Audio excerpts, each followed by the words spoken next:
Iran के राष्ट्रपति इब्राहिम रईसी और विदेश मंत्री हुसैन अमीर अब्दुल्लाहियन हेलीकॉप्टर क्रैश में मारे गए हैं।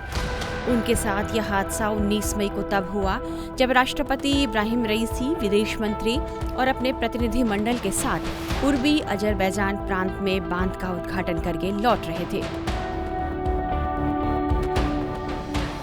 हादसा तेहरान से करीब 600 किलोमीटर दूर उत्तर पश्चिम में अजरबैजान प्रांत की सीमा पर जोल्फा के पास हुई।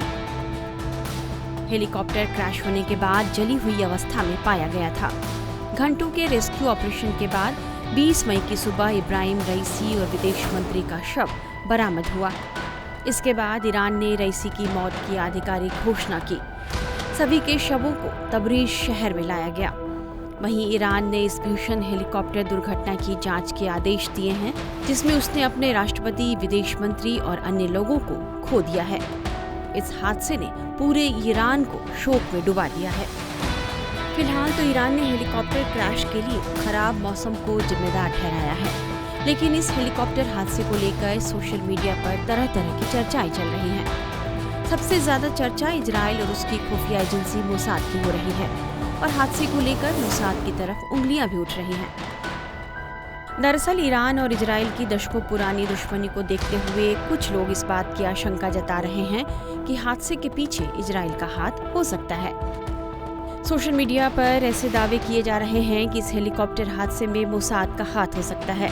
इजराइल की खुफिया एजेंसी मोसाद को ईरान के खिलाफ अभियान चलाने के लिए जाना जाता है और हाल ही में हमास पर इजराइल के हमले के बाद इजराइल और ईरान के बीच तनाव भी बढ़ गया था और युद्ध जैसे हालात पैदा हो गए थे।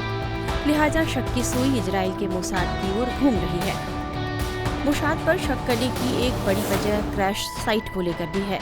दरअसल दुर्घटना ईरान की राजधानी तेहरान से 600 किलोमीटर दूर अजरबैजान के जिस जगह पर हुआ है वह दूर तक फैला हुआ पहाड़ी इलाका है। यह दुर्गम इलाका है जो कभी इजरायली खुफिया एजेंसी मोसाद का गढ़ रहा है।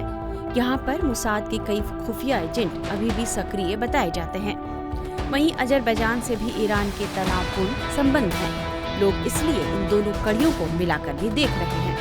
हालांकि इजराइल ने अब खुद पर लगे आरोपों पर प्रतिक्रिया दी है। एक अंतर्राष्ट्रीय न्यूज एजेंसी से बातचीत में इजराइल के एक अधिकारी ने कहा कि इब्राहिम रईसी के हेलीकॉप्टर क्रैश में हुई मौत से हमारा कोई लेना देना नहीं है।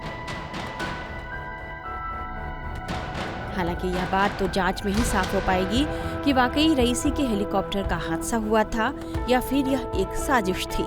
लेकिन फिलहाल तो शक की सुई मोसाद की ओर ही घूम रही है। टाइम्स नाउ नव भारत डिजिटल की रिपोर्ट।